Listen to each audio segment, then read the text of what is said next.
خوبصورت لہجے سے آپ کسی سے بات کریں، حسین انداز میں کسی کو سمجھائیں. آپ کا انداز حسین ہوگا نا، بات وہی ہوگی، لیکن اگر انداز حسین ہوگا نا.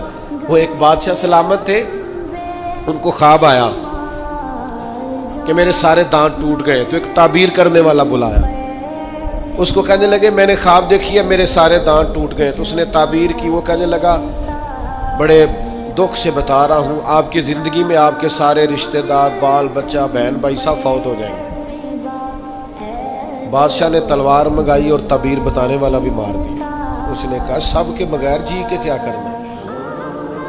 اس نے ایک اور بلایا تعبیر والا، اسے کہا تعبیر بتاؤ، خواب میں میرے سارے دانت ٹوٹ گئے ہیں. تو کہنے لگا بادشاہ سلامت مبارک ہو، اللہ تعالیٰ آپ کو اپنے خاندان میں سب سے لمبی عمر عطا فرمائے گا.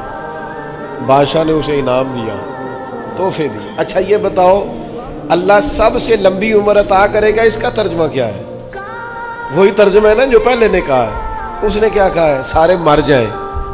تو بادشاہ نے کہا بھئی سارے مر جائیں جینا کیوں؟ اور اس نے کیا کہا اللہ تجھے.